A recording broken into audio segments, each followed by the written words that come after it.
সবাইকে আমন্ত্রণ কুল স্পোর্টস 24 আপনাদের সাথে আছি আমি শাফাত মেদুল। শিরোনাম শুনছিলেন, এবার বিস্তারিত। শুরুতে ক্রিকেটের খবর। বাংলাদেশ দলের ওয়েস্ট ইন্ডিজ সফর। কাল শেষ ওয়ানডে সিরিজ হেরে সান্ত্বনার জয় খুঁজছে বাংলাদেশ। শেষ ম্যাচে বাংলাদেশ একাদশে আসতে পারে একাধিক পরিবর্তন। শেষ ওয়ানডে সিরিজে বাংলাদেশের কাছে হোয়াইট ওয়াশের প্রতিশোধ নিতে চায় ওয়েস্ট ইন্ডিজ। সেন্ট কিটসের ওয়ার্নার পার্কে খেলা শুরু হবে সন্ধ্যা 7:30টায়। দেশের বাইরে প্রথম ওয়ানডে হারা মানেই বাংলাদেশের সিরিজ হার। তিক্ত অভিজ্ঞতা হয়েছে ওয়েস্ট ইন্ডিজে। সিরিজ হারা বাংলাদেশের শেষ ম্যাচে চাওয়া শুধুই সান্ত্বনার জয়। টি-20-র আগে প্রয়োজন ইতিবাচক মোমেন্টাম। নিজেদের সেরা ফরম্যাটে 6 বছর ধরে ক্যারিবীয়দের বিপক্ষে শ্রেষ্ঠত্ব দেখালেও এবার মুদ্রার অন্য পিঠ দেখেছে বাংলাদেশ। ওয়ার্নার পার্কের ব্যাটিং উইকেটে প্রত্যাশিত রান পাচ্ছে না ব্যাটাররা। প্রথম ম্যাচে 300-র কাছাকাছি করেছিল, দ্বিতীয় ম্যাচে তাও পারেনি। আর বোলিং ইউনিটও প্রত্যাশা পূরণে ব্যর্থ। স্পিনারদের জন্য কঠিন উইকেট বটে, তবে রিশাদ হোসেনের কাছে এর চেয়ে ভালো কিছু আশা করেছিল টিম ম্যানেজমেন্ট। একাদশে আবারও পরিবর্তন আসবে নিশ্চিত। অভিষেক হতে পারে পারভেজ হোসেন ইমনের। নাসুম আহমেদের খেলার সম্ভাবনাও প্রবল। ওয়েস্ট ইন্ডিজ দারুণ ছন্দে। হোয়াইট ওয়াশের টার্গেট নিয়ে মাঠে নামবে শেষ ম্যাচে। 2 বছর আগে প্রভিডেন্সের প্রতিশোধ তুলতে চায় সেন্ট কিটসে। স্বাগতিক দক্ষিণ আফ্রিকা ও জিম্বাবুয়ে ছাড়াও র্যাঙ্কিংয়ের সেরা 8 দল খেলবে 2026 ওয়ানডে বিশ্বকাপ। শেষ ম্যাচ হারলেও র্যাঙ্কিংয়ে 9-এ থাকবে বাংলাদেশ, তবে ব্যবধান কমবে 2 দলের পয়েন্টের। ইকরাম হুসাইন, চ্যানেল 24।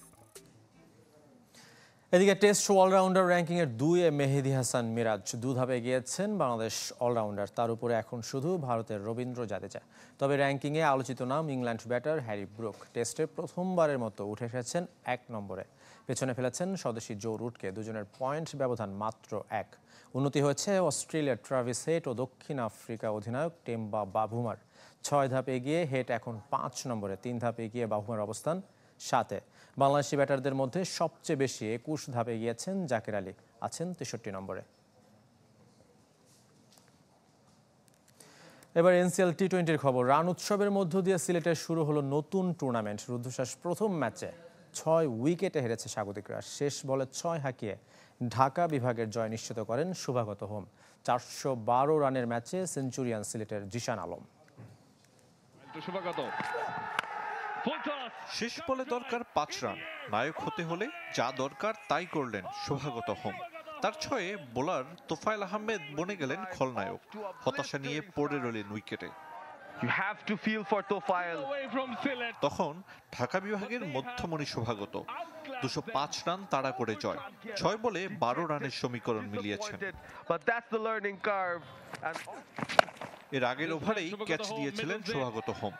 তবে খালেদ আহমেদের নোবল থামিয়ে দেয় সিলেটের উদযাপন। পঞ্চম উইকেটে মাহিদুলকে সাথে নিয়ে শুভাগতর 63 রানের জুটি ঢাকার জয় নিশ্চিত করে। তবে ভিত গড়ে দিয়েছেন আরিফুল ইসলাম। সেঞ্চুরি মিস করলেও 200 স্ট্রাইক রেটে করেছেন 94 রান। 4-এর চেয়ে 6-এর সংখ্যাই বেশি। সিলেট স্টেডিয়ামে সিলেট ওপেনারে 6-এর বন্যা। 52 বলে স্পর্শ করেছেন ম্যাজিক ফিগার। 10-6 সে তুলনায় 4 মোটে 4টি।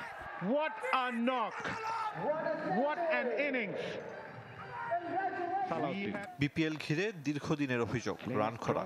সেখানে এনসিএল টি-20-র প্রথম ম্যাচেই 412 রান। ব্যাটারদের জন্য তো বটেই, দর্শকদের কাছেও বিশেষ কিছু। প্রথম ম্যাচেই জমজমাট টুর্নামেন্ট। পাশের আউটারে অল্পের জন্য 200 রানের দলীয় সংগ্রহ হয়নি ঢাকা মেট্রোর। ইমরানুজ্জামান আর নাইম শেখের হাফ সেঞ্চুরিতে ওদের সংগ্রহ 4 উইকেটে 192 রান। সেটাই যথেষ্ট বরিশালকে 31 রানে হারাতে।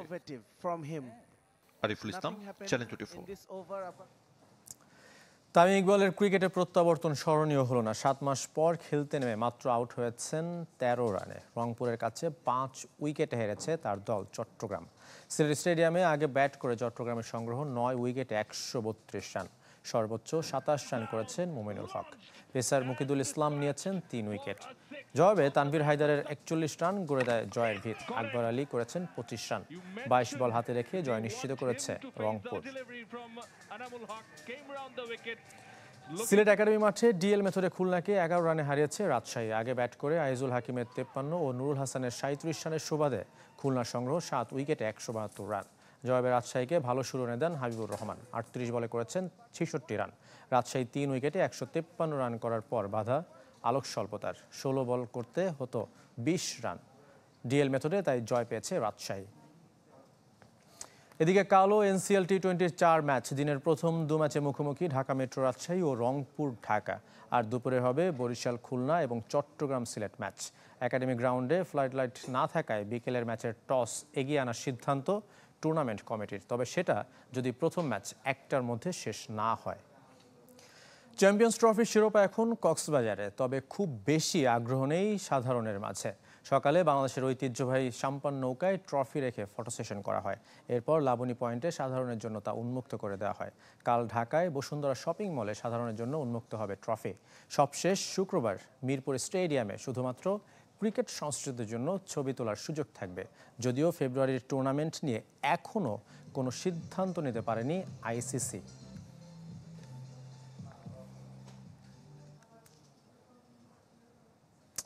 রাহাত ফতেহ আলী খান ছাড়াও বিপিএল মিউজিক ফেস্ট মাতাবেন দেশি গায়করা। মাইলস, ভাইকিংসের মতো ব্যান্ডের সাথে আসিফ আকবর, জেফার রহমান পারফর্ম করবেন মিরপুরের মঞ্চে। সিলেট ও চট্টগ্রামে থাকবেন তারকার মেলা।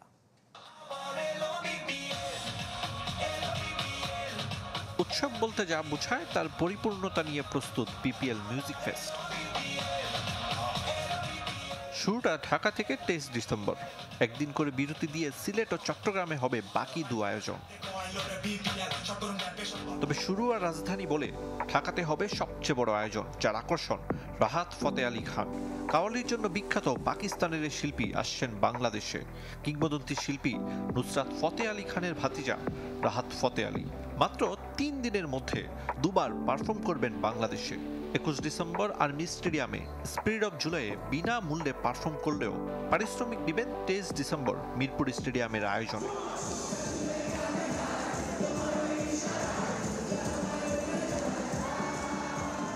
বাংলাদেশি শিল্পীদের মেলাও বসবে বিপিএল মিউজিক ফেস্টে। দীর্ঘদিন পর আসিফ আকবর বিসিবির কোনো আয়োজনে গান পরিবেশন করবেন। জেফার, ভাইকিংসও পারফর্ম করবেন বিগ বাজেটের এই আয়োজনে। এছাড়া সময়ের আলোচিত র্যাপার মুজা হান্নানও থাকবেন মঞ্চ কাঁপাতে।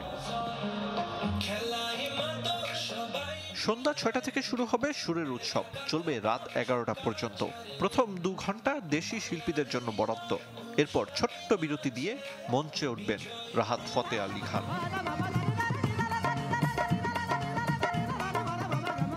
বিপিএল এর থিম সং এর মিউজিক ভিডিও প্রচার হবে বড় পর্দায়। টিকিটের মূল্য এখনো নির্ধারণ না হলেও বড় অঙ্ক খরচ করতে হবে এই আয়োজন দেখতে। টিকিট কাটা যাবে অনলাইনে। আরিফুল ইসলাম, চ্যানেল 24। বাংলাদেশের সাথে সব ধরনের ক্রিকেটের সম্পর্ক ছিন্ন করার দাবি ভারতীয় সাবেক ক্রিকেটার অশোক দিনদার। বুধবার পশ্চিমবঙ্গের বিধানসভার অধিবেশন শেষে গণমাধ্যমে কথা জানান বিজেপির এই বিধায়ক। ভারতীয় পতাকার অবমাননার দাবি তুলে দ্বিপাক্ষিক সিরিজের আগে বিসিবির কাছে লিখিত জবাব চাওয়ার আহ্বান তার। এক্স ইন্ডিয়া প্লেয়ার, আমি এটা বলবো যে বিসিসিআইকে অনুরোধ করব আগামী দিনে যখন ইন্ডিয়া বনাম বাংলাদেশ খেলা হবে অবশ্যই লিখিত এবং ঘোষিত বাংলাদেশ যেন ক্ষমা চায় এবং তারপরেই যেন ইন্ডিয়া বাংলাদেশের ম্যাচ হয়। কারণ যেভাবে বাংলাদেশের মানুষরা জাতীয় পতাকার সাথে ব্যবহার করছে সেটা একদম মেনে নেওয়া সম্ভব নয়।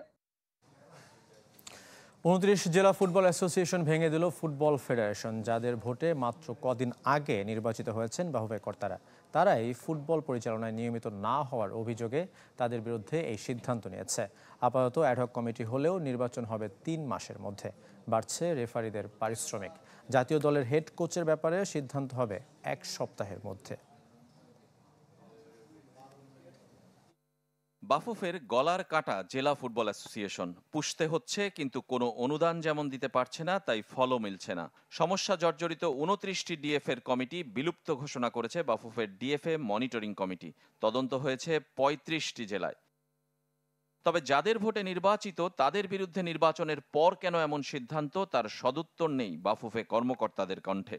35টি জেলার ফুটবল অ্যাসোসিয়েশনকে যে তদন্ত করেছে, তদন্তর মধ্যে 29টি জেলার ফুটবল অ্যাসোসিয়েশনের কার্যনির্বাহী কমিটি বিলুপ্ত ঘোষণা করা হয়েছে। ঢাকার ফুটবলেও পরিবর্তন আনতে চ্যাম্পিয়নশিপ লিগে ক্লাব লাইসেন্সিং বাধ্যতামূলক করেছে বাফুফে।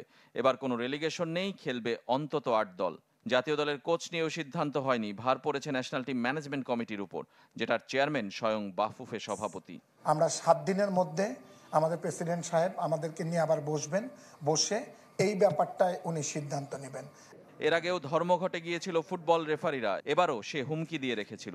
পারিশ্রমিক বাড়ানোর পুরনো দাবি নতুন করে নতুন সভাপতির কাছে উত্থাপন করেছে। বাফুফেও রাজি, নির্বাহী কমিটিতে আলোচনা হয়েছে এ বিষয়ে, তবে সেটা নতুন বছরের প্রথম দিন থেকে। তাদের ফিটা বাড়ানো হয়েছে এবং তাদের সাথে কথা বলেই বাড়ানো হয়েছে, এবং সেই বাড়ানো যে টাকাটা, সেই টাকাটা তারা আগামী জানুয়ারি মাসের 1 তারিখ থেকে পাবে। সাধারণ সম্পাদক ইমরান হোসেন তুষারের মেয়াদ 2 বছর বেড়েছে, 9টি স্ট্যান্ডিং কমিটি পূর্ণতা পেয়েছে। প্রথমবারের মতো ঢাকার বাইরে 24 জানুয়ারি চট্টগ্রামে হবে নির্বাহী কমিটির পরের সভা। রেজওয়ানুজ্জামান, চ্যানেল 24, ঢাকা। স্পোর্টস 24 নিচের বিরতি, আমাদের সঙ্গেই থাকবেন। শুক্রবার ঢাকায় শুরু হচ্ছে 2টি আন্তর্জাতিক ব্যাডমিন্টন টুর্নামেন্ট, বাংলাদেশ জুনিয়র ও সিনিয়র আন্তর্জাতিক ব্যাডমিন্টন সিরিজ। প্রতিযোগিতায় অংশ নিচ্ছে 21 দেশ, সহযোগিতা করছে ব্যাডমিন্টন এশিয়া।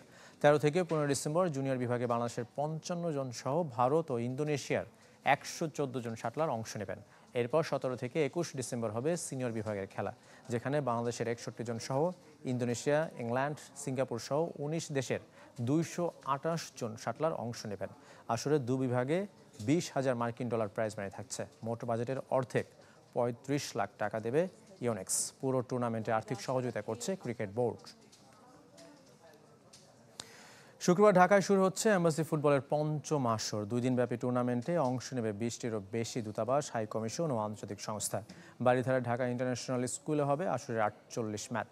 দুপুরে রাজধানীর একটি হোটেলে টুর্নামেন্টের ট্রফি উন্মোচন করা হয়। এ সময় উপস্থিত ছিলেন পররাষ্ট্র মন্ত্রণালয়ের আঞ্চলিক সংস্থা অনুবিভাগের পরিচালক রইস হাসান সরওয়ার।